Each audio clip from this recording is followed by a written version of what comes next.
Bismillahirrahmanirrahim. Assalamu alaikum. Today's topic is about Carl Rogers' theory on personality. So first of all, as always, we'll discuss about introduction, key principle, core concept, implication in education, criticism and limitation on the theory, and then influence, Carl Rogers' books, and then we will discuss about EC's implication, and then key quotes, teaching strategies regarding Carl Rogers' theory, and then benefits of this theory for children and as well as for teachers.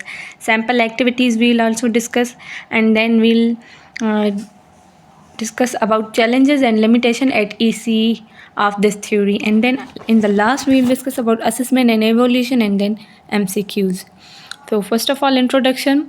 Karl Roger जी theory basically छा आहे त इन खे माना सम्झी छॾियो त तव्हां पर्सनैलिटी ते थी मतिलबु इन जी सॼो बेस करे, जीअं असां पोइ हिते मतिलबु टॉपिक में पढ़ियासीं त थ्योरी ऑफ पर्सनैलिटी, नाले मां ई सम्झी वञो त पर्सनैलिटी जे हवाले सां आहे, ठीकु आहे। कंहिंजी पर्सनैलिटी, ह्यूमन बीइंग जी personality need to be congruence between the real self and the ideal self.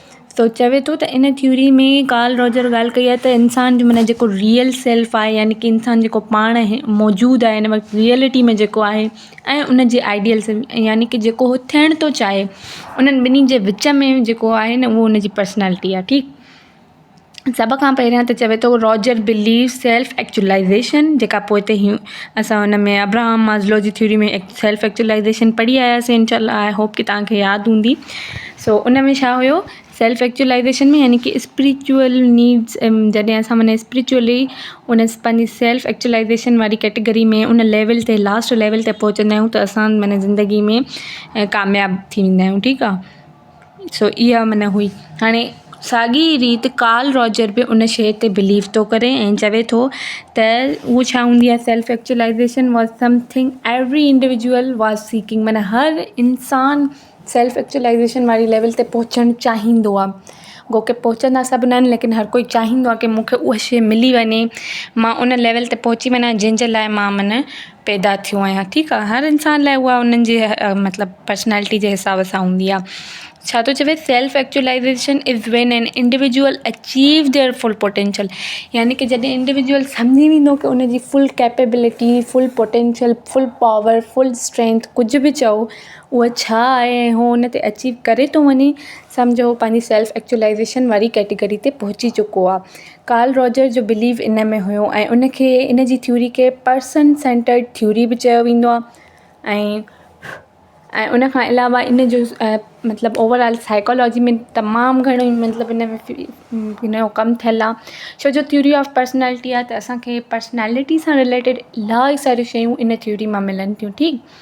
So discuss कंदा हलंदासीं। चए थो त emphasise the importance of unconditional positive regard, empathy and Congress in relationships, यानी कि ओवरऑल माना इन पर्सनैलिटी खे फॉलो करे कि माना पेशेंट खे बि असां जेको आहे सो डील करे सघूं था एज़ अ साइकोलॉजिस्ट, साइकेट्रिस्ट, इहे सभु जेके आहिनि इन थ्योरी जे थ्रू उन्हनि शयुनि खे फेस करे ऐं जेको आहे सो पेशेंट जो इलाज बि कंदा आहिनि। उन खां अलावा as a teacher, EC teacher बि असां इन जे थ्रू ॿारनि जी या स्टूडेंट्स जी नीड्स खे ॾिसी करे, उन्हनि जी पर्सनैलिटी खे सम्झी करे उन्हनि जी नीड्स वग़ैरह खे जेको आहे सो फुल करे था सघूं, यानी कि इन मां असांखे ख़बर पवंदी त ॿार जी रियल जेका आहे सो लाइफ कीअं आहे, उन जी रियल सेल्फ कीअं आहे, उन जी एक्चुअल या आई मीन टू से आइडियल सेल्फ कीअं आहे, ठीकु आहे। So first of all in जे की प्रिंसिपल्स खे ॾिसंदासीं त इन जी थ्योरी में कहिड़ा कहिड़ा माना मेन उसूल आहिनि, उहे कहिड़ा आहिनि त अनकंडीशनल पॉज़िटिव रिगार्ड, UPR में इन खे शॉर्टकट में हूंदो अथव। Accept values and individual without conditions, यानी कि एंड जजमेंट एंड एक्सपेक्टेशन, यानी कि इंडिविजुअल एक्सेप्ट करे वैल्यू खे करे ऐं उन खां बाद में इंडिविजुअल्स खे मतिलबु जेको आहे सो एक्सेप्ट करे इंडिविजुअल, ऐं कंडीशंस जेके यानी कि जेके बि हालात आहिनि उन्हनि खे बग़ैर माना कंहिं झिझक या छा एक्सेप्ट करे जजमेंट वग़ैरह ऐं एक्सपेक्टेशन वग़ैरह खे, ठीकु आहे। यानी कि सिंपली चए थो त अनकंडीशनल एंड पॉज़िटिव रिवार्ड छा हूंदो आहे, एक्सेप्ट एंड वैल्यू इंडिविजुअल, यानी कि जेको आहे सो ओवरऑल इंसाननि खे वैल्यू ॾिजे विदाउट एनी जजमेंट या एक्सपेक्टेशन, यानी कि असांखे कंहिंखे जज किए बग़ैर, कंहिंखे जेको आहे सो मतिलबु उन्हनि खे जेको आहे सो उन्हनि मां काई एक्सपेक्टेशन रखे बग़ैर, कंहिं इंडिविजुअल खे वैल्यू ॾियूं त उहो छा थी वियो, उन इंडिविजुअल लाइ उहो हिकु क़िस्म जो पॉज़िटिव रिगार्ड आहे। ठीकु आहे। एम्पैथी छा आहे, यानी की ॿिए लाइ अहसासु रखणु, सिंपली सवली सिंधीअ में चवां त understand and acknowledge individuals feeling, यानी की ॿिए इंडिविजुअल जे लाइ असां एम्पैथी रखूं था, अहसासु रखूं था, मुरवत रखूं था, फीलिंग्स रखूं था पॉज़िटिव, उन पर्सपेक्टिव जे हवाले सां, उन जे एक्सपीरियंस जे हवाले सां, त इहो छा थी वेंदो, हिकु क़िस्म जो एम्पैथी थी वेंदी। ऐं इहा बि हिन माना पर्सनैलिटी ऑफ थ्योरी में मेन की प्रिंसिपल हिन जा इहे आहिनि त इहे शयूं के माना पर्सनैलिटी खे सेल्फ एक्चुअलाइज़ेशन ताईं पहुचाइण में हेल्प थियूं कनि। ठीकु आहे। कॉन्ग्रुएंस छा हूंदो आहे त be genuine, authentic, transparent in interaction, यानी की तव्हां जीअं आहियो उअं रहो, मतिलबु तव्हांजी जेका एक्चुअल सेल्फ आहे बी जीनियन, माना जेके जीनियन थी रहो। ठीकु आहे। अथेंटिक हुजो, माना एक्चुअल हुजो। ठीकु आहे। फेक माण्हू जीअं हूंदा आहिनि कुझु मुनाफ़िक टाइप, त मुनाफ़िक ते हिते न हलंदी। ठीकु। देन चए थो त ट्रांसपेरेंट इन इंटरेक्शन, यानी की इंटरेक्शन में ट्रांसपेरेंट ईअं त अगरि तव्हांजो मूड भले ई बुरो आहे पर साम्हूं वारो कंहिं सुठे मूड सां तव्हां सां कुझु डिस्कस करणु आयो त तव्हां पंहिंजे मूड खे उन लाइ ट्रांसपेरेंट रखो ऐं उन्हनि सां मतिलबु उन बिहेवियर सां ॻाल्हायो। ज़रूरी न आहे की तव्हांजो मतिलबु मूड कंहिं शइ जे हवाले सां ख़राबु आहे त तव्हां ॿिए जो बि ख़राबु कयो, त इहे शयूं माना न हुजनि त तव्हां जेको आहे सो सेल्फ एक्चुअलाइज़ेशन वारे लेवल ते इन जे थ्रू पहुची था सघो। ठीकु। देन चवे थो सेल्फ एक्चुअलाइज़ेशन, हाणे जेको मेन की प्रिंसिपल आहे त इहे माना शयूं हूंदियूं त पोइ छा थींदो, तव्हां जेको आहे सो की प्रिंसिपल सेल्फ एक्चुअलाइज़ेशन ते पहुची था सघो। Foster individual intrinsic motivation and self directed growth, हाणे इन जे थ्रू छा थींदो त इंडिविजुअल जी जेके बि इंटरनल मोटिवेशन्स आहिनि, तव्हांखे पढ़ाया ई आहिनि इंट्रिंसिक मोटिवेशन जे हवाले सां, उहे छा थींदियूं सेल्फ डायरेक्टेड गोल ग्रोथ जे तरफ़, यानी की इंसान जी जेका पंहिंजी पर्सनैलिटी आहे उहा ग्रोथ जे तरफ़ वधंदी। हाणे इन जी थ्योरी में जेके इहे 4 मतिलबु कुझु हिन ॿुधायूं आहिनि पर्सनैलिटी में 4 शयूं, 4 मेन कॉन्सेप्ट चई छॾियो। त फस्ट ऑफ ऑल कहिड़ो कॉन्सेप्ट आहे, सेल्फ कॉन्सेप्ट। ठीकु आहे। सेल्फ कॉन्सेप्ट यानी कि हिकु इंडिविजुअल खे पंहिंजी ख़बर हुजे, पंहिंजे यानी कि हू एम आई, मां केरु आहियां ऐं मुंहिंजो मतिलबु कहिड़ो मक़सदु आहे वग़ैरह वग़ैरह। देन सेल्फ एक्चुअलाइज़ेशन, यानी कि हिकु सेल्फ एक्चुअलाइज़ेशन वारी हाई लेवल ते स्पिरिचुअल लेवल ते पहुचणु। ठीकु। इन जी पर्सनैलिटी माना इहो बि डिस्कस थियल आहे कॉन्सेप्ट। देन टियों हिन में कहिड़ो कॉन्सेप्ट टाइम यूज़ कयो आहे हिन, अनकंडीशनलिंग रिवार्ड इन या पॉज़िटिव जेको आहे सो regard. And then self awareness, यानी कि पंहिंजी यानी कि सेल्फ कॉन्सेप्ट माना हिकु क़िस्म जो ज़हन में कॉन्सेप्ट हुजे, पर कॉन्सेप्ट ऐं अवेयरनेस में थोरो डिफरेंस आहे। अवेयरनेस यानी कि हिकु क़िस्म जो तव्हांखे मालूम थी वञे काई शइ कि मां माना अवेयर थी वियमि। कॉन्सेप्ट जीअं फॉर एग्ज़ाम्पल अगरि इन ते मां डेली लाइफ जो मिसाल ॾियां त इहो ईअं थो थी सघे त जीअं 2019 में असांखे जस्ट कॉन्सेप्ट हुयो कोविड जो। ठीकु आहे। लेकिन 2020 में जॾहिं उहो शइ अलाह पनाह माना ओवरऑल सॼी पेंडेमिक वारी हुन सूरत अख़्तियार कई त असांखे बाक़ाइदा उन जी अवेयरनेस थी वई। छो अवेयरनेस थी वई, छो जो असां उन शइ खे महसूसु कयो असांजे एरिया में बि, माना हूअं असांखे जस्ट कॉन्सेप्ट हो की जापान में आहे, चाइना में आहे, अहिड़ी बीमारी आहे जिन सां हीअं थींदो आहे। ठीकु आहे। इहो हिकु क़िस्म जो फुली अवेयर माना न हुयासीं, माना हल्को सो कॉन्सेप्ट 2019 में एॾो नओं हुयो बि न कोविड, त उन करे असां सभिनि माना आम ॿियनि माण्हुनि खे इंटरनेशनल लेवल ते एॾी ॼाण हुई बि न हुई बि, त जस्ट इहा त बीमारी आहे। पर जॾहिं उहा पेंडेमिक थी वियो ऐं ओवरऑल सॼी दुनिया में उन जो इन्फ्लुएंस थियो, नेगेटिव इन्फ्लुएंस थियो, त छा थियो, हर हिकु माण्हू अवेयर थी वियो, SOPs खे फॉलो कयो वियो, मास्क वग़ैरह हर शयूं पाण खे हेल्दी रखियो वियो, हाइजीन रखियो वियो। हिकु क़िस्म जी जेका सो अहिड़ी सूरत थी वई जो माण्हू माना जेका सो क्वारंटाइन में हली विया, छा माना इहे सभु शो रूल्स फॉलो थिया, छो जो अवेयरनेस अची वई की हिन शइ जो केॾो नुक़सानु आहे, माना असां उनखे पाण माना फेस कयो उन सॼी सिचुएशन खे। त इहो छा थी वियो, यानी कि अवेयरनेस ऐं कॉन्सेप्ट में इहो ई फ़र्क़ु आहे। त पहिरियां असां जस्ट कॉन्सेप्ट हूंदो सेल्फ जो, बाद में असां उन सेल्फ खां अवेयर थी वेंदासीं की एक्चुअली असां केरु आहियूं ऐं असांजो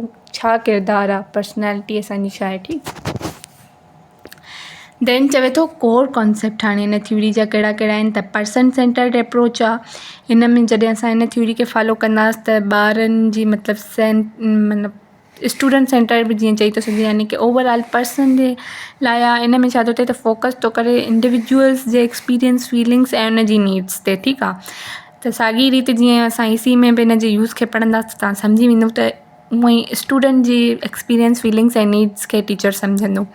उन खां बाद में छा थो चए सेल्फ कॉन्सेप्ट आहे and individuals perception of them self, यानी कि हिकु इंडिविजुअल जा पंहिंजे हवाले सां परसेप्शन्स आहिनि। हाणे सेल्फ कॉन्सेप्ट अच्छा पोइ ते मां जेको मिसाल ॾिनो उन में मां जस्ट फ़र्क़ु ॿुधायो हुयो तव्हांखे कॉन्सेप्ट ऐं अवेयरनेस लफ़्ज़ में।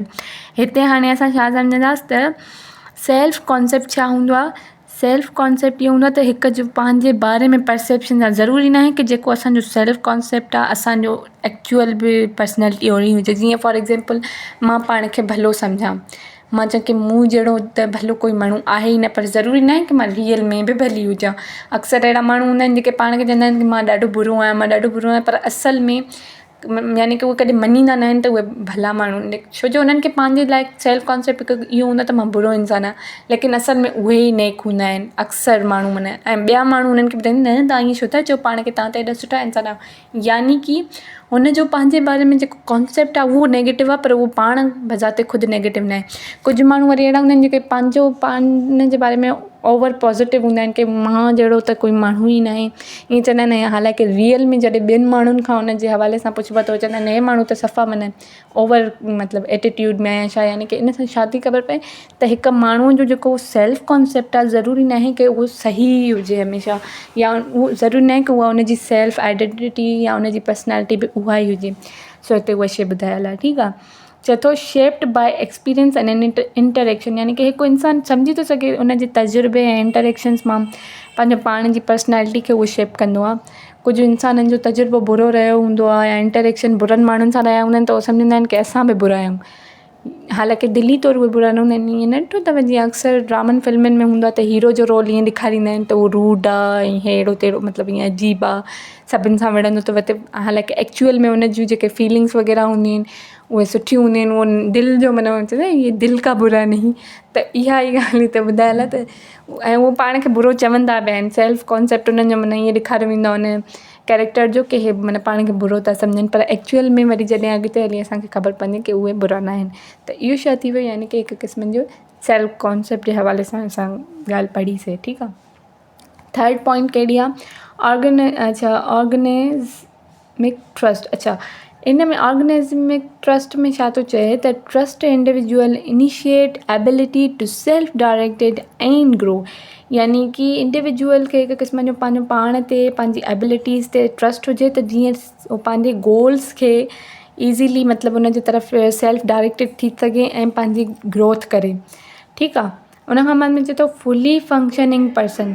चौथों कोर कॉन्सेप्ट इन थ्योरी जो इहो आहे त मतिलबु इन जे थ्रू फुली फंक्शनिंग पर्सन हिकु थी थो सघे इंसानु, an individual who is open aware and spontaneous, यानी कि जेको इंडिविजुअल ओपन माना ओपन माइंड हुजे, खुले दिमाग़ जो चवंदा आहिनि न, खुले दिमाग़ जो माण्हू आहे, यानी कि खुले दिमाग़ जो ईअं न त आउट ऑफ कंट्रोल हुजे, काई उनजी लिमिट न हुजे, ईअं न।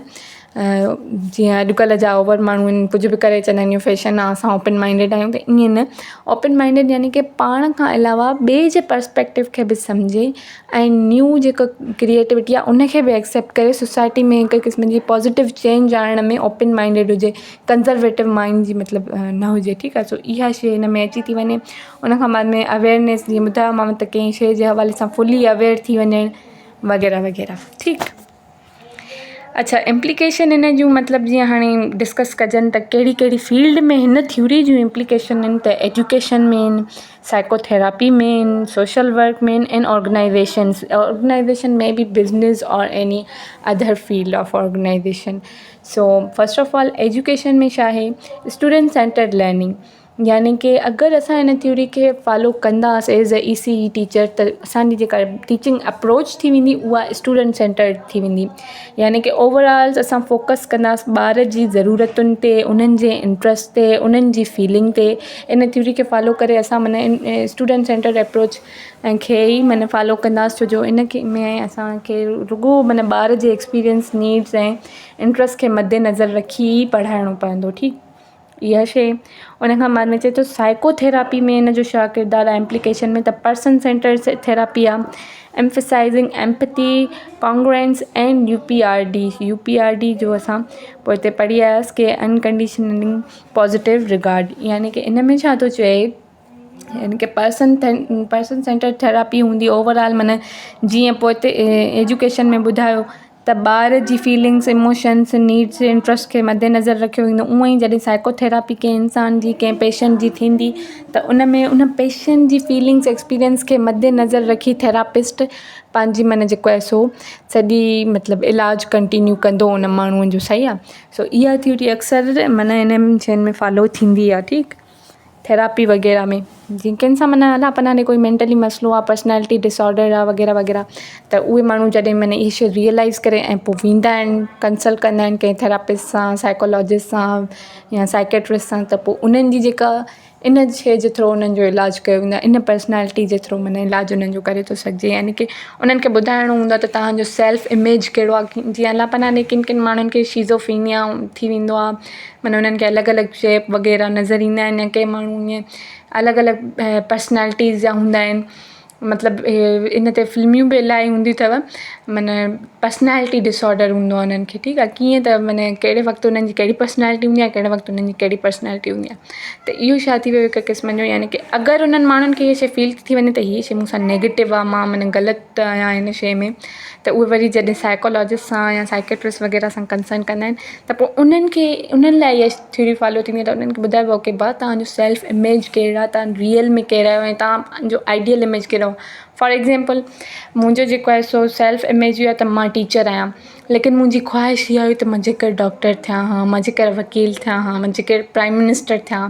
त हाणे मां पंहिंजो पाण खे एज़ अ प्राइम मिनिस्टर सम्झी ॿारनि खे उअं टीचिंग कराईंदमि। माना ज़ाहिर सी ॻाल्हि आहे, मां टीचर प्राइम मिनिस्टर न थी सघियमि, पर जॾहिं मां टीचिंग फील्ड में अची वियमि त छा थींदो, पोइ माना उअं ई माना ॿारनि खे डील कंदमि जीअं हिकु प्राइम मिनिस्टर पंहिंजी नेशन खे डील कंदो आहे। सो इहा शइ छा थी वई, यानी की उहो इंसानु भले प्राइम मिनिस्टर न बि थियो हुजे पर उहो पाण खे ईअं हुकुमरानी फील कंदो, क्लास जो ई सही, लेकिन उहो पाण खे माना ईअं फील कंदो। त इहा शइ नेगेटिव बि थी सघे, पॉज़िटिव बि थी सघे अगरि हिकु पर्सपेक्टिव खां ॾिठो वञे त इहा छा थी वेंदी, यानी की उन माण्हुनि खे एक्चुअली असांखे रियलाइज़ कराइणो हूंदो की तव्हां जेको आहे सो सेल्फ सेंटर्ड, तव्हांजी जेका सेल्फ आहे एक्चुअल में उहा इहे छा आहे, रियल सेल्फ ऐं तव्हांजी आइडियल सेल्फ छा आहे। सो इन में माना असां डिफरेंस करे उन पेशेंट जो इलाजु करे था सघूं। ठीकु, as a therapist social work में छा थो चवे, empowering client through self directed growth and autonomy. हाणे क्लाइंट छा हूंदो आहे, माना कोई बि अहिड़ो इंसानु जेको जंहिंमां माना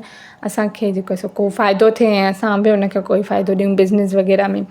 त उहो छा थी वियो त एम्पावरिंग, यानी की क्लाइंट्स खे असां सेल्फ डायरेक्टेड ग्रोथ जे तरफ़ एम्पावर कंदासीं। ऑटोनॉमी जी उन्हनि खे ख़बर पवंदी, हिकु क़िस्म जी ख़ुदि एतमादी पैदा थींदी जॾहिं हू पंहिंजी पर्सनैलिटी जे हवाले सां पंहिंजी सेल्फ एक्चुलाइज़ेशन ते पहुचंदा, पंहिंजी सेल्फ अवेयरनेस थींदी, उन्हनि खे आइडियल ऐं रियल सेल्फ में फ़र्क़ु ईंदो, त इहे शयूं डेवलप थींदियूं। उन खां बाद में चए थो ऑर्गेनाइज़ेशन्स। हाणे उहे छा कंदियूं आहिनि ऑर्गेनाइज़ेशन, हिकु क़िस्म जी fostering open communication, collaboration and employ empowerment, यानी की बिज़नेस ऑर्गेनाइज़ेशन बि चई थो सघिजे हिन में। ऐं उहे माना अहिड़े क़िस्म जूं, चाहे उहे गवर्नमेंट हुजनि या प्राइवेट, पर उहे ऑर्गेनाइज़ेशन इन थ्योरी खे यूज़ करे माण्हुनि में हिकु क़िस्म जी ओपन कम्युनिकेशन डेवलप कंदियूं। ऐं जेको आहे सो उन खां बाद में कोलाबोरेशन डेवलप थींदी माण्हुनि में, उन्हनि खे ख़बर पवंदी की असांजी सेल्फ एक्चुलाइज़ेशन छा आहे असांखे। अच्छा, इहो शयूं वरी अक्सर मीडिया ते बि ॾेखारींदा अथव, कॾहिं कॾहिं प्रोग्राम बि इन्हनि ते थींदा आहिनि, कॾहिं न्यूज़ में आर्टिकल्स वग़ैरह गूगल ते ॾींदा आहिनि, त उन्हनि खे पढ़ी करे बि हिकु क़िस्म जी एम्प्लॉय एम्पावरमेंट ईंदी आहे ऐं ओपन कम्युनिकेशन माना उहा हिकु क़िस्म जी हिते थी वञे। ठीकु आहे, हाणे अचूं था क्रिटिसिज़म एंड लिमिटेशन जी तरफ़। त फर्स्टली इन थ्योरी ते जेको क्रिटिसिज़म आहे उहो इहो आहे की ओवर एम्फसिस ऑन इंडिविजुअलिज़म, माना रुॻो माण्हूअ जे पर्सनल माना इंडिविजुअलिज़म ते ॻाल्हायो वियो आहे। ऐं यानी की हिकु इंसान जी मतिलबु उन जी रुॻो फीलिंग्स, उन जी नीड्स, उन जे एक्सपीरियंस ते ॻाल्हि थियल आहे। ठीकु आहे, लैक ऑफ क्लियर बाउंड, माना काई क्लियर बाउंड्री न आहे। त माना इंट्रस्ट बि त कहिड़ा इंट्रस्ट, फीलिंग बि त कहिड़ियूं फीलिंग, ऐं इमोशन्स बि त कहिड़ा, माना जस्ट हर माना हिकु क़िस्म जो ब्रॉडर टर्म में ॻाल्हियूं ॿुधायल आहिनि, बाउंड्रीज़ क्लियर न आहिनि। डिफ़िकल्टी मेयरिंग इफेक्टिवनेस, यानी की असां अगरि इहा थ्योरी मतिलबु फॉलो कराई हुई त असांखे डिफ़िकल्ट थींदी हर हिकु ॿार जी इमोशन्स, हर हिकु ॿार जी फीलिंग्स ऐं एक्सपीरियंस खे अगरि वेही सम्झण वेंदासीं त पोइ कोन पढ़ाए सघंदासीं। त इहा शइ हिकु क़िस्म जी हिन क्रिटिसिज़म हिन जी थ्योरी ते इहो थियल आहे त माना असां